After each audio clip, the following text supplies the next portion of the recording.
ಎಲ್ಲರಿಗೂ ಒಲುವಿನ ಪ್ರಿಯಲತೆ ಎಪಿಸೋಡ್ 3ಗೆ ಸ್ವಾಗತ. ಜಾನು ಸ್ಪರ್ಶಕ್ಕೆ ಮಂತ್ರಮುಗ್ಧನಾಗಿದ್ದ ಚಿರುಗೆ ಏನೋ ಯೋಚನೆ ಮಾಡ್ತಿದ್ಯಾ ಚಿರು ಅಂದಾಗ ಪ್ರೇಮಲೋಕದಿಂದ ವಾತ್ಸವಕ್ಕೆ ಬಂದ ಚಿರು, ಏನೇ ಸುಬ್ಬಮ್ಮನ ಮಗಳೇ ಚೆನ್ನಾಗಿದ್ಯಾ? ಏನು ಹೇಳೋದೇ ಬೇಡ ಬಿಡು, ಅತ್ತೆ ಕೈ ಅಡ್ಗೆ ತಿಂದು ಕೊಬ್ಬಿದ್ಯಾ ಚೆನ್ನಾಗೇನೆ.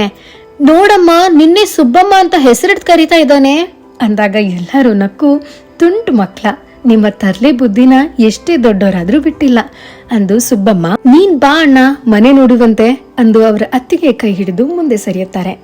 ಏನೇ ಜಾನು, ಹೇಗಿದೆ ಸ್ಟಡೀಸ್? ಸೂಪರ್ ಕಣೋ, ಫೈನಲ್ ಇಯರ್ ಇಂಜಿನಿಯರಿಂಗ್ ಮುಗಿಸಿ ಆರಾಮ್ಸೆ ಮನೇಲಿ ನಿದ್ದೆ ಮಾಡ್ಬೇಕಂತಿದೆಪ್ಪ. ನಿದ್ದೆ ಅಂತೆ ನಿದ್ದೆ, ನಮ್ ಕಂಪ್ನಿಗೆ ರೆಫರ್ ಮಾಡ್ತೀನಿ, ಟೈಮ್ ಪಾಸ್ ಆದ್ರೂ ಆಗುತ್ತೆ, ಕೆಲ್ಸಕ್ಕಾದ್ರೂ ಬಾ ಮರೈತಿ. ಈ ತರನಾದ್ರೂ ಜಾನು ಜೊತೆ ಟೈಮ್ ಸ್ಪೆಂಡ್ ಮಾಡ್ಬೋದಲ್ಲ ಅನ್ನೋದೇ ನಮ್ ಹೀರೋ ಆಸೆ. ಕಳ್ಳ ನಾನು okay ಅಂತಾಳ. Stay tuned for next episode. Please like, share and subscribe.